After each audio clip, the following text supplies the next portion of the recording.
Thomas Zeman, Vice President, Head of Sales for Airbus Helicopters Eastern Europe. And we would like to talk with you about the platform which we are sitting in and opportunities which the platform carries for Polish Air Forces.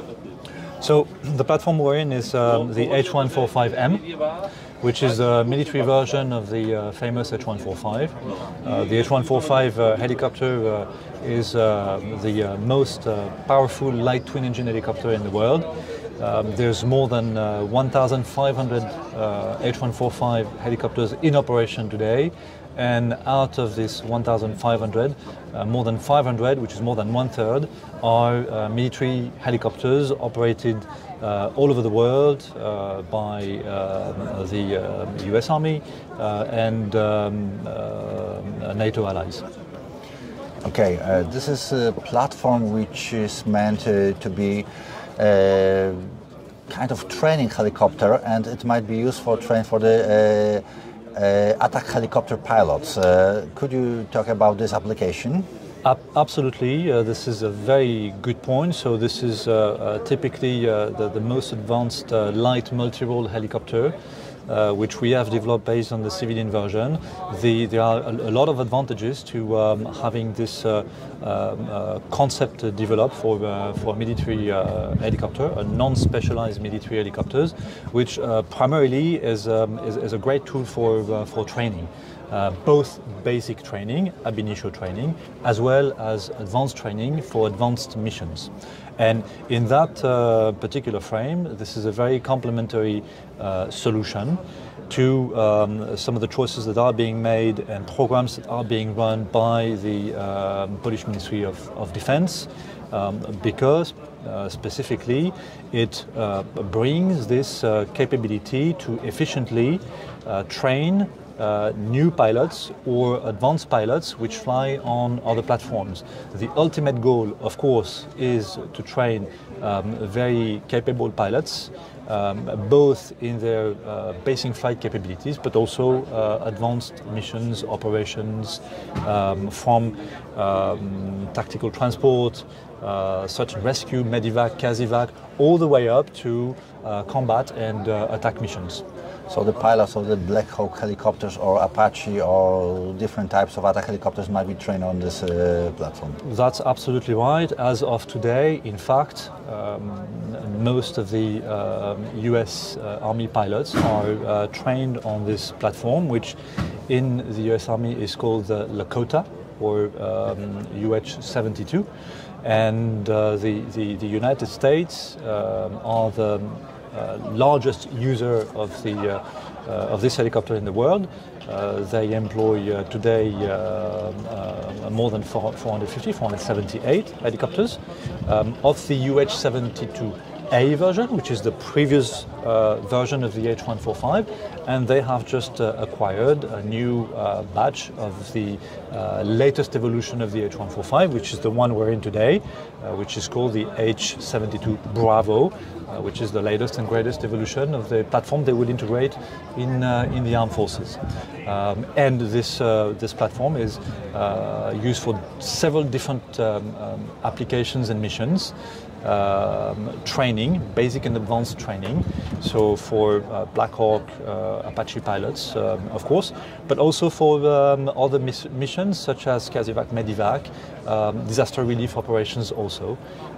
So this is a very flexible multi-role helicopter which is easily reconfigurable, and with the integration that we have developed on the military, the M version, and the H-Force weapon system, has the ability to cover a very large range of missions at a very affordable price with a very high rate of availability. We have reached, for military applications, more than 95% of operational availability with this helicopter, and in a very short amount of time, which is essential in terms of mission capability.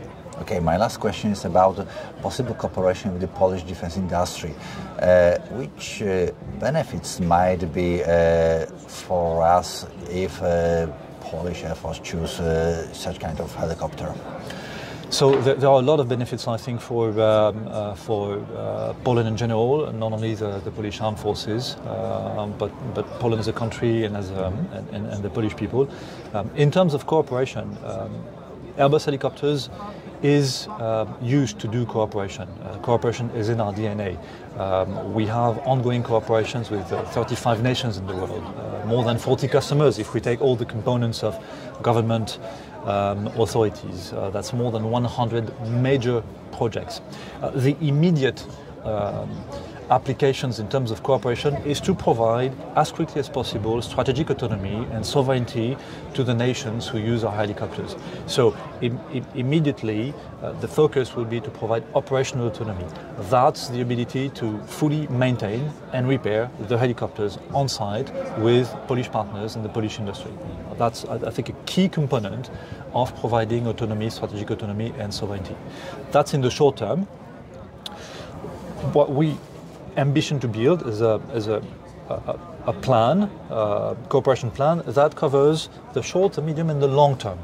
So we can embark in a partnership which provides long-term benefits to the industry. So in the short term, this is the ability to get an affordable helicopter which is combat proven, is reliable and can be deployed very quickly because it's available.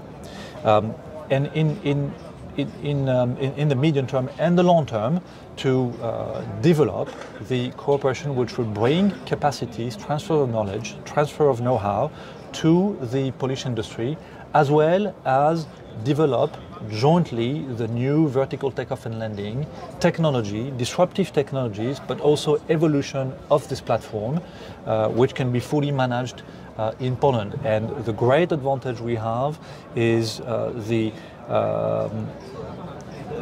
existence of our Airbus Helicopters Polska Research and Innovation Center, based in Łódź today, where we employ close to 100 Polish engineers, and they participate actively. They are key components of the latest developments we have made, whether it's for the new generation helicopter H160 or the evolution of the H145 with the new main rotor system, but also key disruptive technologies such as CT Airbus and CT Airbus Next Gen, which demonstrate that our footprint